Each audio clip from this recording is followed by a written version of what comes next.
नमस्कार दोस्तों, यदि आपने अपनी इनकम टैक्स की रिटर्न फाइल कर दी है तो अब आपको उसका स्टेटस चेक करना है। इनकम टैक्स रिटर्न के 5 प्रकार के स्टेटस होते हैं जिसके बारे में कि हम इस न्यूज़ में डिस्कशन करेंगे। दोस्तों, सबसे पहले स्टेटस होता है कि यदि आपने आईटीआर को फाइल तो कर दिया है लेकिन उसे ई वेरीफाई नहीं किया है तो इस केस में आपको स्टेटस दिखाई देता है submitted and pending for E verification. तो जब तक आप अपनी आईटीआर को वेरीफाई नहीं करते हैं तब तक ये आईटीआर प्रोसेस नहीं की जाती है सीपीसी बेंगलोर के द्वारा। इसलिए आपको या तो ई वेरीफाई करना है अपनी आईटीआर को या फिर उसकी एक्नॉलेजमेंट साइन करके बेंगलोर भेजनी है ताकि आपकी आईटीआर वेरीफाई हो पाए। दोस्तों, आप इनकम टैक्स की वेबसाइट पे लॉगिन करके चेक कर सकते हैं ई फाइल में इनकम टैक्स रिटर्न में व्यू फाइल रिटर्न फॉर्म पे क्लिक करके कि आपकी क्या रिटर्न ई वेरीफाई हो चुकी है। यहाँ पे देखिए पेंडिंग फॉर ई वेरिफिकेशन आ रहा है, तो आपको यहाँ पे ई वेरीफाई करना है। इसके लिए आपको ई फाइल में जाना है, इनकम टैक्स रिटर्न में जाके ई वेरीफाई रिटर्न पे क्लिक करके आप ई वेरीफाई कर सकते हैं।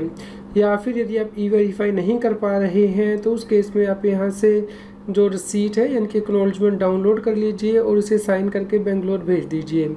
1 अगस्त 2022 के बाद यदि आपने रिटर्न फाइल की है तो आपको 30 डेज़ के अंदर ये जो एक्नॉलेजमेंट है वो साइन करके बेंगलोर भेजनी है स्पीड पोस्ट के ज़रिए। दोस्तों, दूसरा स्टेटस है जब आप रिटर्न को सक्सेसफुली ई वेरीफाई कर देते हैं लेकिन रिटर्न अभी तक इनकम टैक्स डिपार्टमेंट के द्वारा प्रोसेस नहीं की गई है तो उस केस में आपको स्टेटस दिखाई देगा सक्सेसफुली ई वेरीफाइड। दोस्तों, जैसा कि आप यहाँ पे देख पा रहे हैं कि रिटर्न को सक्सेसफुली ई वेरीफाई कर दिया गया है और ये अंडर प्रोसेसिंग है, तो अब इनकम टैक्स डिपार्टमेंट के द्वारा इस रिटर्न की प्रोसेसिंग की जाएगी। दोस्तों, तीसरा स्टेटस है प्रोसेस्ड का। जब आपकी income tax return income tax department के द्वारा प्रोसेस कर दी जाती है तो उसके बाद आपको ये स्टेटस दिखाई देता है और आपको ऑर्डर भी अवेलेबल होता है, आप उस ऑर्डर को डाउनलोड कर सकते हैं। दोस्तों, आप यहाँ पे देख सकते हैं कि यहाँ पे टैक्स पेयर की जो रिटर्न है वो प्रोसेस हो चुकी है और यहाँ पे स्टेटस आ चुका है processed with no demand and refund. तो यहाँ पे दोस्तों आपको डाउनलोड इंटीमेशन ऑर्डर का लिंक दिया होगा, आप इस पर क्लिक करके इस इंटीमेशन ऑर्डर को डाउनलोड कर सकते हैं। इसे ओपन करने के लिए आपको पासवर्ड एंटर करना है।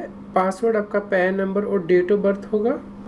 तो जो आप इंटीमेशन को ओपन करके देखेंगे दोस्तों, यहाँ पे आपको 2 कॉलम दिखाई देंगे। एक में जो इन्फॉर्मेशन टैक्स पेयर ने फाइल की है आईटीआर में वो होगी और दूसरे कॉलम में जो इन्फॉर्मेशन प्रोसेस की गई है इनकम टैक्स डिपार्टमेंट के द्वारा वो आपको दिखाई देगी। यदि दोनों में कोई डिफरेंस होगा तो उस केस में आपकी डिमांड निकल सकती है। दोस्तों, आप यहाँ पे टैक्स पेयर के केस में देख सकते हैं कि जो टोटल टैक्स लायबिलिटी यहाँ पे टैक्स पेयर ने डिक्लेयर की थी वही इनकम टैक्स डिपार्टमेंट के द्वारा प्रोसेस की गई है और जो बैलेंस अमाउंट है वो 0 आ रहा है, यानी कि ना तो यहाँ पे कोई टैक्स पेबल है ना ही रिफंडेबल है। तो इस प्रकार ये आईटीआर जो है वो करेक्टली फाइल की गई है। यदि आपका कोई रिफंड होगा तो उस केस में आपको यहाँ पे दिखाई देगा, यदि आपकी कोई डिमांड होगी तो वो भी यहाँ पे आपको दिखाई देगी। दोस्तों, नेक्स्ट स्टेटस है डिफेक्टिव रिटर्न का। यदि डिपार्टमेंट नोटिस करता है कि आपने जो रिटर्न फाइल की है उसमें कुछ इंपॉर्टेंट इन्फॉर्मेशन आपने मिस कर दी है या फिर इनकन्सिस्टेंसी है तो उस केस में आपको नोटिस इशू किया जाता है सेक्शन 139 सब सेक्शन 9 के अंतर्गत इनकम टैक्स एक्ट के, जिसमें कि आपको कहा जाता है कि स्पेसिफाइड टाइम लिमिट के अंदर आप अपनी आईटीआर का डिफेक्ट जो है वो रेक्टिफाई कर दीजिए। यदि आप इस नोटिस का रिप्लाई नहीं करते हैं तो उस केस में आपकी आईटीआर को इनवैलिड मान लिया जाता है और उसकी प्रोसेसिंग नहीं की जाती।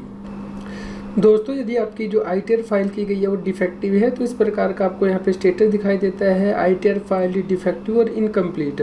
दोस्तों, इस केस में डिफेक्ट क्या है, इसके लिए आपको नोटिस इशू किया जाता है तो वो नोटिस आप चेक कर सकते हैं। दोस्तों, नोटिस देखने के लिए आपको इनकम टैक्स के पोर्टल पे लॉगिन करके पेंडिंग एक्शन में जाना है और यहाँ पे ई प्रोसीडिंग पे क्लिक करना है और यहाँ पे फॉर योर एक्शन के टैब पे क्लिक करना है। तो दोस्तों, आप यहाँ पे देख सकते हैं defective notice under section 139 sub section 9 की टैब दी गई है, तो यहाँ पे व्यू नोटिस पे क्लिक करके आप नोटिस को देख सकते हैं। दोस्तों, फिफ्थ स्टेटस है यदि केस ट्रांसफ़र कर दिया गया है सीपीसी बेंगलोर के द्वारा आपके असेसिंग ऑफिसर को तो उस केस में case transfer to assessing officer का आपको स्टेटस दिखाई देता है। इस केस में आपको अपने जुडिक्शनल असेसिंग ऑफिसर को नेसेसरी डिटेल जो वो देनी होती हैं ताकि आपके आईटीआर को प्रोसेस किया जा सके।